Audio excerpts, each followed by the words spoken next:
देव नमामि वंशा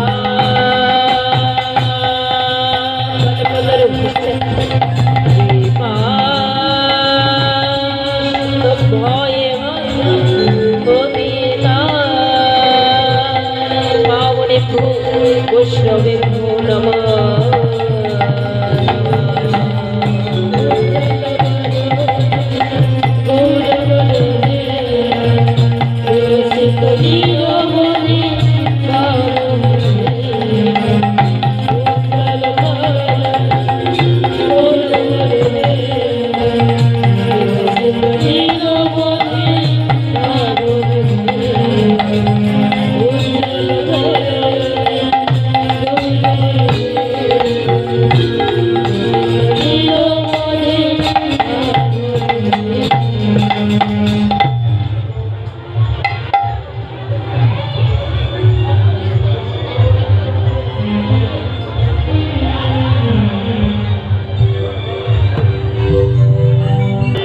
ভক্ত অনুরাগী ও আমার মাতৃমণ্ডলীর চরণে সর্বাগ্রে জানাই শতকোটি দণ্ডবত প্রণাম।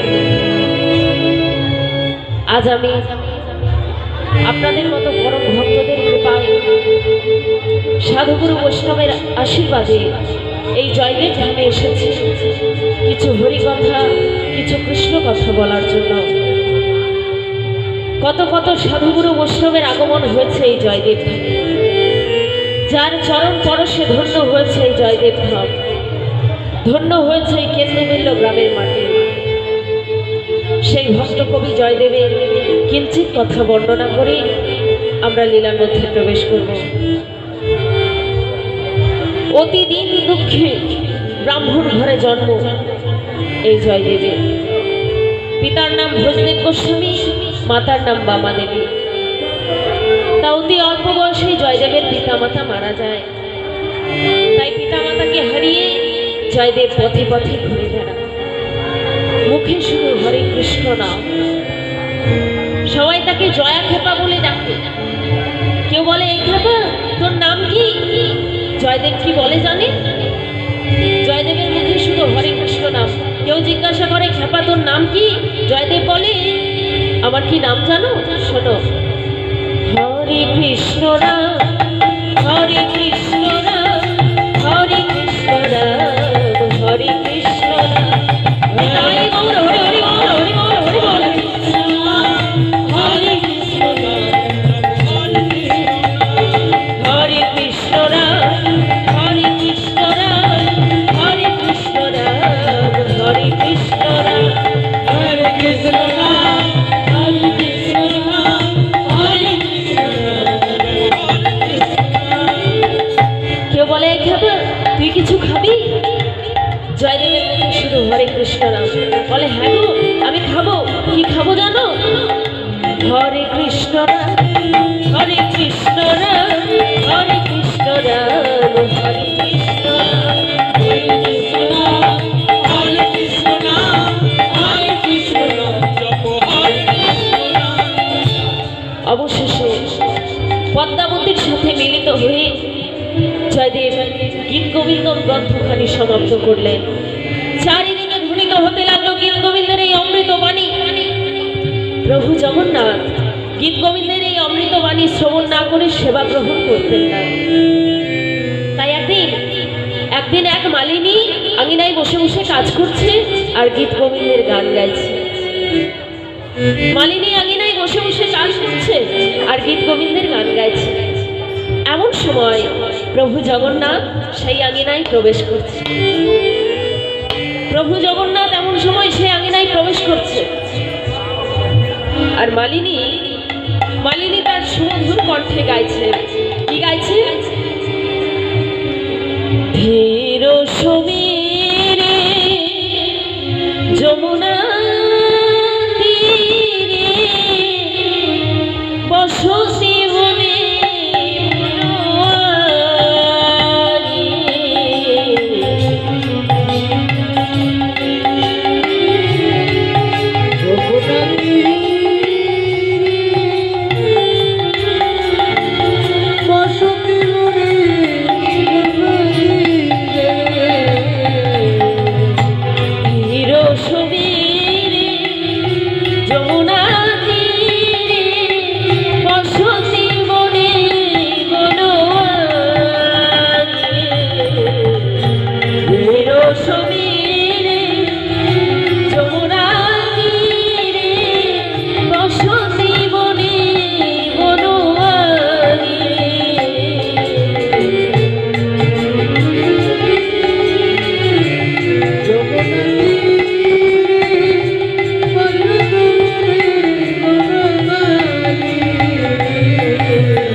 জয়দেবের চরণে শতকোটি প্রণাম জানিয়ে লীলাগান আস্বাদন করব।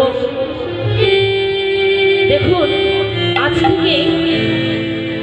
থেকে 350 বছর পূর্বে যিনি কীর্তনকে সুন্দর করে সাজিয়েছিলেন তার নাম হচ্ছে নরোত্তম দাস ঠাকুর।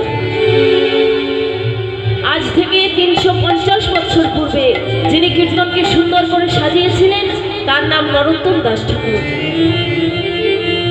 তা নরোত্তম দাস ঠাকুর বলছে, গৌরাঙ্গের দুটি পদ যার ঘন সম্পদ সে জানে ভগতি রসসার। গৌরাঙ্গের দুটি পদ যার ঘন সম্পদ সে জানে ভগতি রসসার। অর্থাৎ আমার গৌরচরণকে যিনি সম্পদ মনে করে নিতে পারবেন, একদিন না একদিন ভক্তি তিনি লাভ করবেন। আজকে না হোক 10 জন্ম পরে পাবেন, 10 জন্ম না হোক 20 জন্ম পরে পাবেন, 20 জন্ম না হোক 50 জন্ম পরে পাবেন, কিন্তু তিনি অবশ্যই কৃষ্ণের কৃপা লাভ করবেন। গৌরাঙ্গের দুটি পদ যার ঘন সম্পদ সে জানে ভগতি রসসার। তাহলে ভক্তি আমরা কোথায় পাবো? ভক্তি কোথায় পাবো? সাধু সঙ্গ করার মতো সব থেকে ভালো জায়গা হলো হরিনাম সংকীর্তন বাসর। সাধু সঙ্গ করার জন্য সবচেয়ে ভালো জায়গা হচ্ছে হরিনাম সংকীর্তন বাসর। তাই এই হরিনাম সংকীর্তন বাসরে অন্তত কেউ হেলাতে সময়টা হারাবেন না। এই হরিনাম সংকীর্তনে মনোনিবেশ করুন, নিশ্চয়ই আপনারা ভগবানের কৃপা লাভ করবেন, কৃষ্ণের কৃপা লাভ করবেন। তাহলে ভক্ত কাকে বলে? যার মধ্যে ভক্তি আছে সেই হলো ভক্ত। যার মধ্যে ভক্তি আছে সেই হলো ভক্ত।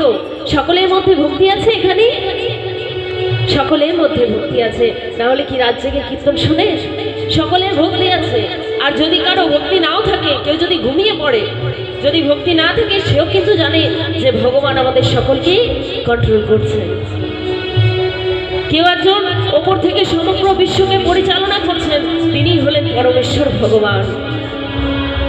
ভগবান সবসময় ভক্তকে বড় করে। ভগবান বলছেন, আমার হতে আমার ভক্ত বড়। যদি কোনো ভক্ত অশ্রুসিক্ত নয়নে আমায় ডাকতে পারি, আমি সেই ভক্তের বোঝা মাথা পেতে নিই। সেই ভক্তের বোঝা আমি মাথা পেতে নিই। দিনান্তে একটিবার যদি হা কৃষ্ণ বলে, হা গোবিন্দ বলে কাঁদতে পারি, আমি সেই ভক্তের বোঝা মাথা পেতে নিই। চৈতন্য চরিতামৃতে বলা হয়েছে যে যদি কোনো অভক্ত ব্রাহ্মণ কুলে জন্মগ্রহণ করে বেদ অধ্যয়নে খুব দক্ষও হয়, তথাপি তিনি ভগবানের প্রিয় নয়। আর যদি কোনো ঐকান্তিক ভক্ত নিজ কুলে তথাপি চণ্ডাল কুলে জন্মগ্রহণ করে, তবুও তিনি ভগবানের পরম প্রিয়। ভগবান সবসময় ভক্তকে সবার করে করে রাখে। দেখুন, আমরা মানুষ হয়ে জন্মগ্রহণ করেছি কি উদ্দেশ্যে? হ্যাঁ গো, মানুষ হয়ে আমরা জন্মগ্রহণ করেছি কি উদ্দেশ্যে? ভগবানের সেবা করার উদ্দেশ্যে, তাই না? আমরা মানুষ হয়ে জন্মগ্রহণ করেছি ভগবানের সেবা করার উদ্দেশ্যে। শাস্ত্রে বলছে যে কেউ যদি ভগবানকেই ভালোবাসতে না পারে, সে আর যাই হোক জীবনে কোনোদিন সুখী হতে পারবে না। জীবনে সুখী হওয়ার একমাত্র একটি পথ, সেটি হলো ভগবানকে ভালোবাসা, ঈশ্বরের চরণে এই মন সমর্পণ করে দেওয়া। আমরা যখন মাতৃজঠরে ছিলাম, তখন প্রভুকে বললাম, প্রভু তুমি আমায় কৃপা করো, তুমি আমায় কৃপা করে উদ্ধার করো। ওই ধরায় গিয়ে আমি তোমার ভজনা করব, ধরায় গিয়ে আমি তোমার ভজনা করব। তাই প্রভু কৃপা করে কি করলেন?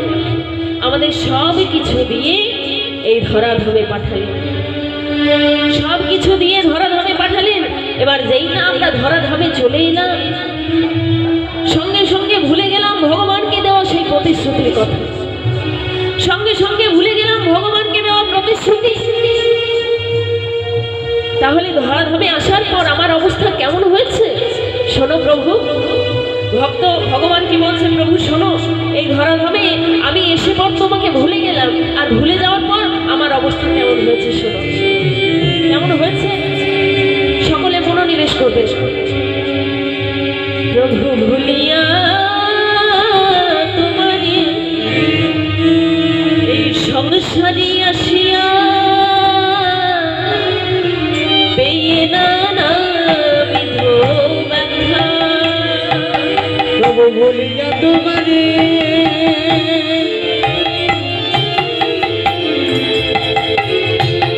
এই সংসারে হরি বল হরি বল হরি বল হরি বল। ভুলি রইলাম তোমারে। প্রভু ভুলিয়া তোমারে সংসারে আসিয়া পেয়ে নানা বিধ ব্যথা। ভুলিয়া তোমারে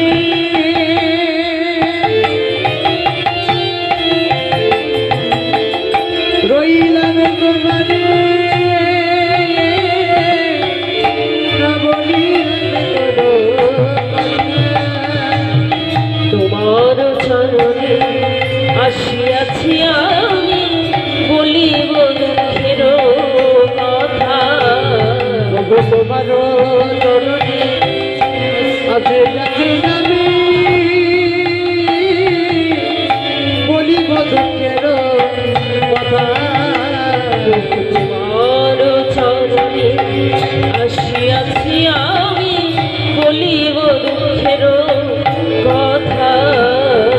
তোমার চরণে আসে যাচ্ছে যাবে বলিব দুঃখের কথা।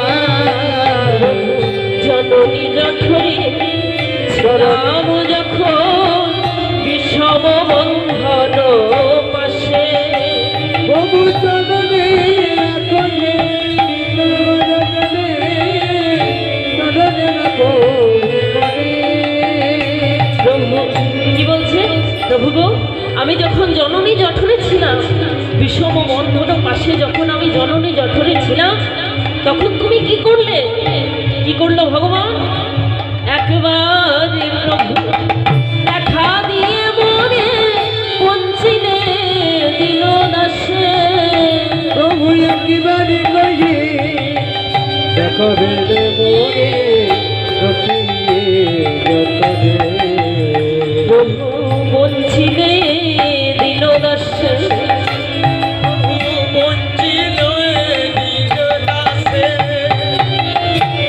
আমরা যখন মাতৃজঠরে ছিলাম তখন ভগবান দর্শন দিলেন, কিন্তু যখনই ধরাধামে চলে এলাম প্রভু আর কৃপা করলেন না, আর দর্শন দিলেন না। হ্যাঁ, কারণ আমরা ধরাধামে এসে ভগবানকে দেওয়া সেই প্রতিশ্রুতির কথা ভুলে গেলাম। ভগবানকে দেওয়া সেই প্রতিশ্রুতির কথা ভুলে গেলাম। মায়েরা বাবারা সকলে মিলে হরিবোল বলবেন দুহাত তুলে। মায়েরা উলুধ্বনি করবেন, জানেন তো উলুধ্বনি, হরিধ্বনি, খোল করতাল ধ্বনি, এগুলো খুবই মঙ্গলিক ধ্বনি। যিনি করেন তার মঙ্গল, যেখানে হয় সেখানে মঙ্গল। এই ধ্বনি যত দূর পর্যন্ত পৌঁছাবে তত দূর মঙ্গল। তাই সকলের মঙ্গলের জন্য উলুধ্বনি হরিধ্বনি করবেন সকলে মিলে। প্রভুকে দেওয়া প্রতিশ্রুতির কথা ভুলে গেলাম, তাহলে এখন আমি কি করছি? কি করছি? প্রভু গো, প্রভু গো, আমি সজন পালন করিয়া মনে ভুলিনু তোমার হরি। করিয়া তোমারে ভুলিয়া রইলা করে। প্রভু সজন পালন করিয়া মনে ভুলিনু তোমার হরি। হরি বল হরি বল হরি বল, তাই বল হরি হরি বল হরি বল।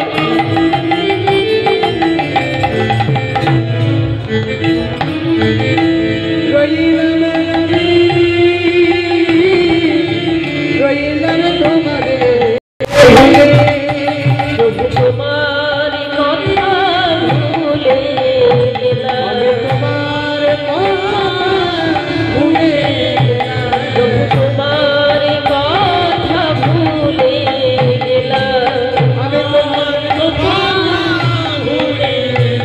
আমি সজন পালু করিতে গিয়ে তোমারে কথা ভুলে গেলাম।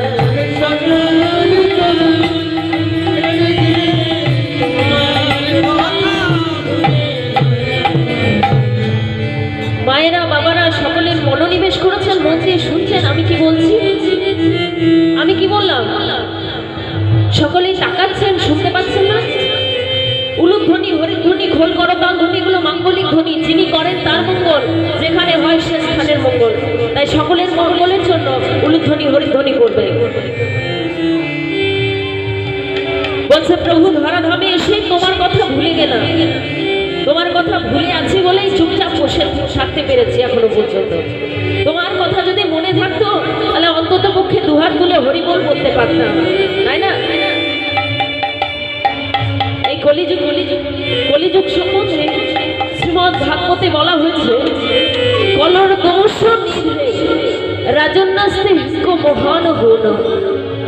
বলছে এই কলিযুগ দোষে পাপে পরিপূর্ণ, কিন্তু দোষে পরিপূর্ণ হলেও এই কলিযুগে একটি মহান গুণ আছে। কি মহান গুণ?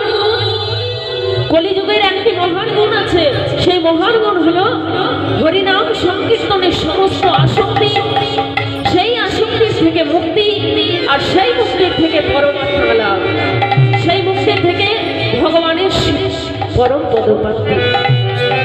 তাই সকলে মিলে হরিনাম সংকীর্তন শ্রবণ করছেন, অন্তত পক্ষে উলুধ্বনি হরিধ্বনি করবেন। আমার প্রভু বলছে, প্রভু আমার শৈশব কাল পেরিয়ে গেল, যৌবন কাল পেরিয়ে গেল, এখন আমি বৃদ্ধকালে কেমন ভাবে পড়ে আছি দেখো প্রভু, কেমন ভাবে পড়ে আছি, আমার কি অবস্থা দেখো প্রভু, একবার দেখো, চেয়ে দেখো প্রভু, এখন আমার কি অবস্থা। বার্ধক্যে এখনো ভকতি বিনোদ কাঁদিয়া কাতরয়তি।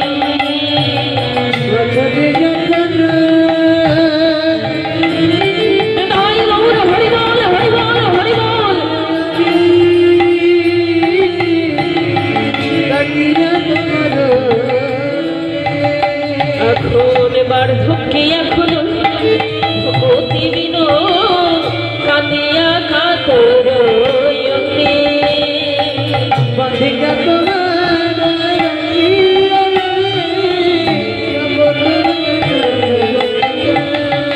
প্রভু না ভজিয়া তোমারে দিনে বৃথা গেল, কি হবে আমার গতি। প্রভু আমায় তুমি কৃপা করো প্রভু। প্রভু না ভজিয়া তোমারে দিনে বৃথা গেল, কি হবে আমার গতি।